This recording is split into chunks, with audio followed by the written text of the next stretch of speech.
Hey everybody, welcome back. And today I want to talk about the OnePlus 13 and my use over 6 months of near daily use. Now, of course, I have been testing a lot of phones, such as the Flip 6 that I did a video on a little bit a while ago, and the S25 Ultra. Let's see what else I got here. I got the Pixel 9 Pro XL, as well as the iPhone 15 Pro Max. My wife is using the 16 Pro Max right now. And I'm looking around here. Oh, the OnePlus Open review coming soon, so subscribe for more. And also a review coming soon is the Fold 5 that I need to review as well. But I want to talk about the OnePlus 13 because this phone is the phone I keep going back to. Every time I try a new phone, this is where my SIM card goes right back to. Now, that used to be the Pixel device. Now, this is the Pixel 9 Pro XL, probably one of my most used phones of 2024 and 2025. But most recently, I've been using the OnePlus 13, and it's mainly because of the build quality, the software, the raw performance, the charging capabilities, the battery life. This is the complete package. So I just want to go right into it with the build quality. This thing feels incredible in the hand. There's something about it where, like the Pixel 9 Pro XL, it feels very heavy, which isn't a bad thing. I know a lot of you guys in the comments are going, well, I want a heavy phone because it feels premium. I get that.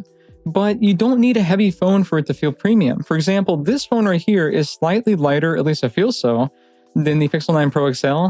But the way that the curves are, so it's not really curved and it's not really boxy. It's more like a squircular design. And I'll have some close-ups here in B-roll. But there's a way that it fits into your hand that makes it feel so nice and premium. And along with that, I'm very glad that I decided to try this faux leather back. I was worried about the wear and tear, whether it was going to hold up, because I don't really use my phones with cases. I mean, I know you guys have seen cases here, but I don't tend to use my phones with cases.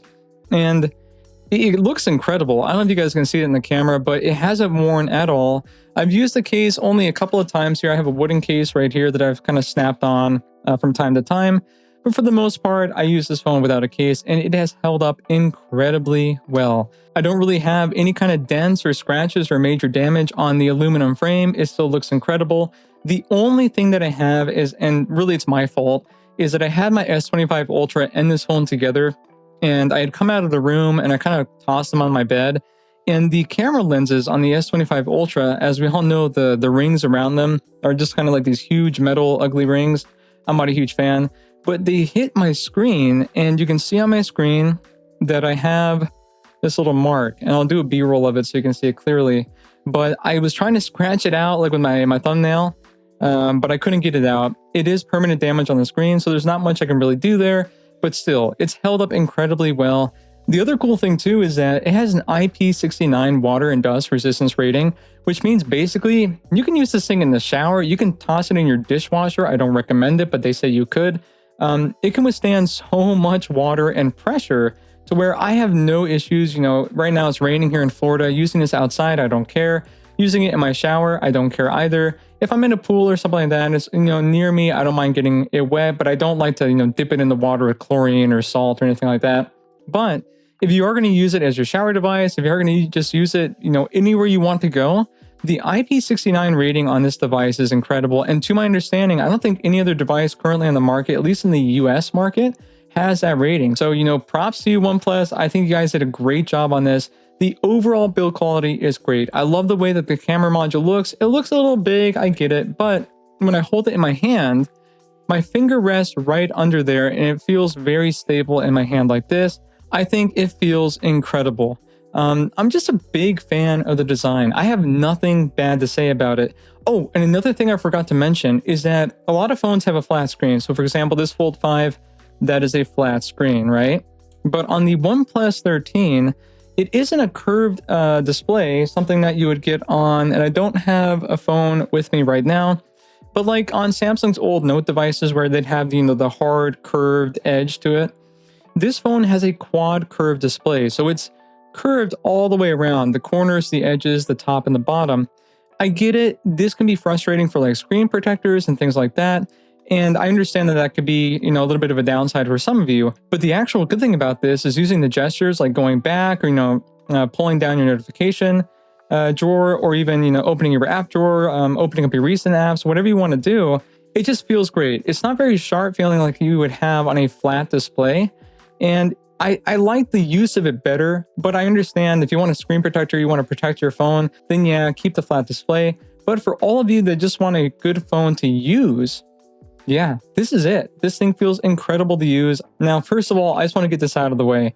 The brightness on this phone peaks out at 4,500 nits. That is insane. So I'm in Florida, like I've said many times in other videos. When I go outside and it's summertime right now, the sun is beating down on me, and I have this phone out, I know for a fact that I'm going to be able to see everything on my phone. But if I have something like that, it also is pretty bright, like my Pixel 9 Pro XL, that I think tops out at like 3,000 nits, which is still great. It does get the job done, but when you put it up against something like the OnePlus 13, this wins. Hands down, it's not even a comparison. So if you work in construction, you work outside, do things like that, and you just want a bright screen, this is a device for you. I haven't had a phone this year that is this bright. I love this display. Apart from the brightness, because you could have a display that's very bright, but pretty crappy, this display is beautiful. So you're getting an LTPO AMOLED display, which is a 6.82-inch screen with 1 billion colors, 120 Hz, HDR10+, HDR Vivid, a screen resolution of 1440 by 3168, a pixel density of 510 pixels per inch, and like I said, 4,500 nits of peak brightness. I prefer this display to the display of my S25 Ultra almost all the time. There is one thing that the S25 Ultra has that is better than this display, however, and that's the anti-reflective coating, which also brings a couple of downsides here and there, but we're going to talk about that when I do my 6-month review of this phone. I really wish that OnePlus would do something like that for their devices, and hopefully we'll see something similar to that in the future, but for now, it is a glossy display, so it comes with some goods and bads there. I think the colors are more vibrant than the S25 Ultra.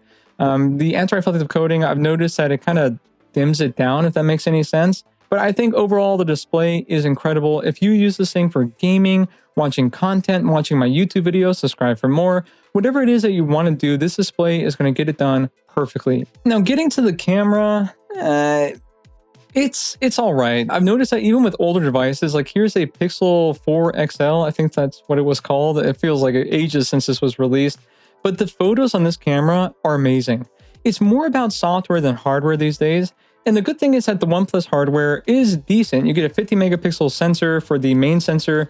You get a good selfie camera at 32 megapixels, and you get your wide angle and your telephoto lenses as well. I think it does a good job capturing photos in motion and things like that. And like I said, they do look fine, but I find them being a little bit overprocessed for my liking. Very vibrant, very punchy. But if you remember things like the older Samsung phones, they would take a, what would be a normal photo and just kind of process the heck out of it to make it extremely vibrant and colorful.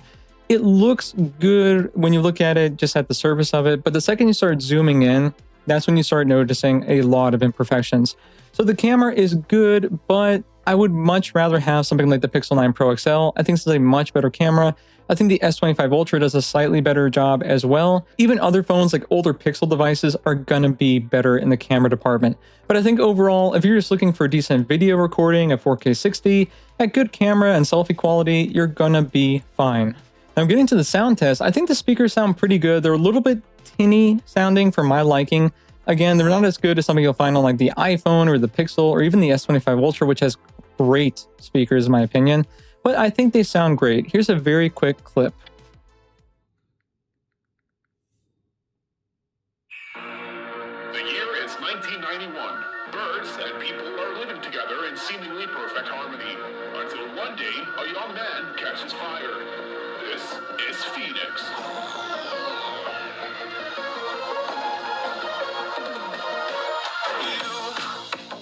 You've been knocked down and got up again. In a corner, you're surrounded, no defenders.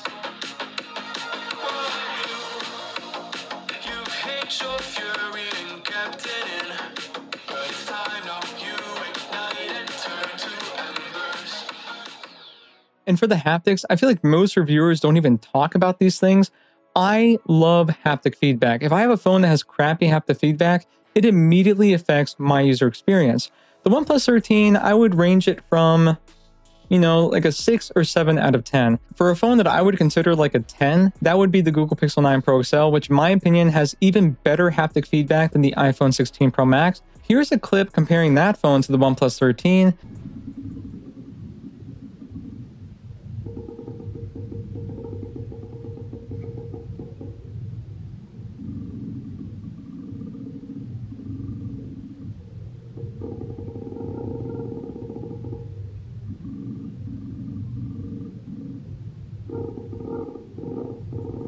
The OnePlus 13 is worse, but I'm telling you, it isn't that much worse. It has been something that has bothered me on my day-to-day basis, and I am very special when it comes to bad haptic feedback.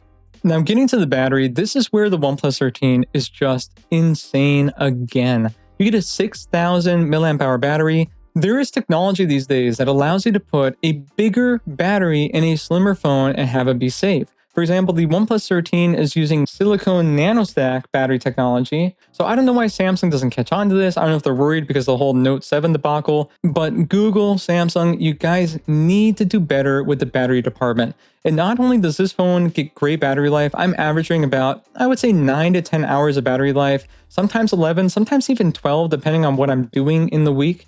I think it gets amazing battery life. But apart from that, the charging speed is insane. You're able to charge this phone up from 0 to 100% in just about half an hour. For me, who's somebody who's constantly on the go, constantly heading out the door to go off to work or go, get some B-roll for YouTube, whatever it is, to get nearly a full charge in just a matter of minutes is insane. To get a full charge in half an hour is incredible. I know that some of you guys in the comment sections right now are going, well, OnePlus, they charge so quickly, but the battery is going to degrade more and more. I get what you're saying, but my battery health is at 100%. I only cable charge this phone. I only use fast charging, and I don't have any other settings that would protect the battery, and I charge it on a daily basis. If that's the case, after 6 months of daily use, the battery life is still at 100%, I can't say that that's a good argument anymore. So Samsung and Google have zero excuse for not using a bigger battery and faster charging. The charging speeds on the 9 Pro XL as well as the S25 Ultra are ridiculous for the price that you pay. They need to look at OnePlus and OnePlus's 13 to figure out how to do things better, because OnePlus, you got it right. Now, I'm getting into the overall security and things like that, like face unlock, fingerprint sensor unlock, whatever it is that you like to use. Look, the face unlock on this device is nothing but okay. I don't use it, and definitely not in low light or even in dark rooms. This is not an iPhone. You're not going to get the same experience on the iPhone device. Face unlock on the iPhone is just perfection, in my opinion. I've never had an issue with it. I personally wouldn't trust in it. Just go ahead and register your fingerprint sensor, because the under-display ultrasonic fingerprint sensor is the fastest that I have used. Now, I don't know if it's different like hardware-wise compared to the S25 Ultra or the Pixel 9 Pro XL, but I'm telling you that this phone, it is immediate. When you go in, and of course, the second I go in and try it, because I'm not looking at it. When you go into it, it is immediate. And apart from that, you get awesome haptic feedback when you're going into it, something that Samsung doesn't offer to my understanding. And it just adds a little extra oomph. Every time you go into your phone, you feel like you're entering your phone. It is so far the fastest fingerprint sensor that I have personally tried. It is incredible, but don't use face unlock. It's not worth it. I know it's kind of goofy, but you can change all these different kind of fingerprint animations, which also change the look of your fingerprint sensor icon that you have on your always on display, or even when you have the phone on. It looks incredible. It's a little bit more fun. You can put sparks in there and fireworks and all these other things. And I think, yeah, it's a little bit of a gimmick, but it's really cool, and I love customizing my phone. And if you're an Android user, then you are probably going to love this feature, and you can kind of go crazy with it and choose exactly which one that you like. Now, getting to the performance, this is the Snapdragon 8 Elite 3, and I'm just going to come out and say it. When you're using the software and the hardware, this is the fastest phone that I have used until now in June of 2025. I get it, the Samsung chip is a little bit more overclocked, and it's a good chip, don't get me wrong, but when you have both of them together, this is a phone that I can find in when I want to play emulated games, when I want to play Xbox Game Pass, when I want to play, heavier mobile titles. Whatever it is, this is the phone I go to. And also add in the fact that this has incredible battery life like we just talked about. And if I need to charge it up, I can just plug it in for half an hour and get a full battery charge. So this phone to me is my ultimate gaming device. If I needed to multitask, if I need to get things done, this is my work phone. It's not the Pixel, it's not the S25 Ultra, it's no other phone here. this is the device that I confide in the most for everything that I need to do on a daily basis. And I'm getting a very similar experience on my OnePlus Open. And again, if you're looking for this review, subscribe down for more because that's coming very soon.